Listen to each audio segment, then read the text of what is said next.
Di akhir pemerintahannya, Jokowi mencoba membangun sebuah kekuatan yang kiranya bisa meneruskan program-programnya, minimal bisa menyelamatkan dosa-dosa politik dan keluarganya selama menjabat sebagai presiden. Tidak bisa ditutup-tutupi, terlalu banyak dosa dan kejahatan Jokowi selama menjadi presiden, membuat hatinya tidak pernah tenang, selalu diliputi ketakutan dan kegelisahan. Sehingga bagi seorang presiden yang mau lengser harusnya bersikap sebagai negarawan, netral, tidak ikut-ikutan terlibat dalam urusan copras-capres, apalagi mengendorse capres tertentu. Tetapi ini malah ikut melibatkan diri secara langsung dalam penentuan paslon-paslon yang akan diajukan. Ada beberapa indikator bagaimana ketakutan Jokowi menghadapi masa depan yang dianggap sangat menakutkan. Jokowi tentunya tidak mau kasus mantan Presiden Amerika Serikat Donald Trump yang dijebloskan ke penjara akan menimpa dirinya. Ini manuver Jokowi sebagai wujud rasa takutnya menghadapi masa depan yang menakutkan. Pertama, upaya untuk terus mencari celah penundaan pemilu atau perpanjangan masa jabatan. Jokowi dengan melibatkan pihak istana terus bergerilya membangun dukungan dari Musra yang dimotori Luhut, Bahlil, Bamsud dan Lanyala untuk tunda pemilu atau perpanjangan masa jabatan 3 periode sebelum akhirnya ditenggelamkan rakyat.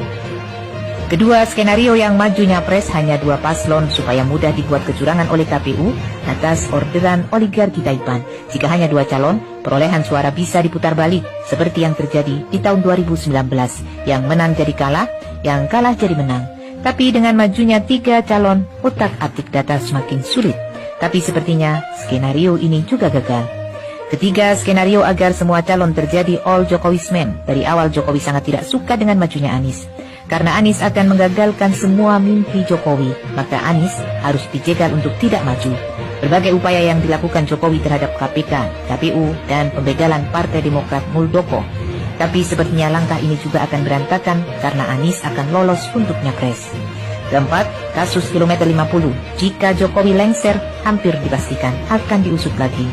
Selama Jokowi berkuasa, tidak mungkin kasus kilometer 50 bisa diselesaikan secara tuntas, karena akan melibatkan banyak petinggi Polri dan TNI. Mungkin juga termasuk Jokowi sendiri. Kelima, kasus tragedi 21 hingga 22 Mei 2019 yang menewaskan 9 orang tidak bersalah dalam kaitannya dengan pemilu 2019. Dengan kasus tewasnya 894 petugas KPPS yang meninggal misterius diduga melibatkan Tito Karnavian dan Jokowi akan diusut lagi. Keenam, kasus korupsi putra Jokowi Gibran dan Kaisang yang dilaporkan Ubaidillah Badrun ke KPK tapi tidak ditindaklanjuti akan diusut lagi. Ketujuh, kasus mega skandal sebesar 349 triliun di Kemenkeu diduga melibatkan keluarga Jokowi akan terus diusut. Kedelapan, penerbitan Perpu tentang Hari Lahir Pancasila dan Undang-Undang Cipta Kerja diduga karena pesanan dari pihak tertentu akan ditinjau ulang. Kesembilan, kasus ijazah palsu pasti akan terus dipermasalahkan. Kesepuluh, kasus kriminalisasi para ulama, termasuk para ulama yang terbunuh, akan terus diusut. Rasa takut Jokowi yang berlebihan terhadap pencapresan Anies, karena Anies adalah orang yang tidak bisa diajak kompromi dan berkhianat. Ketakutan ini membuat langkah politik Jokowi menjadi blunder, irasional, manipulatif, melawan hukum, dan menghalalkan segala cara.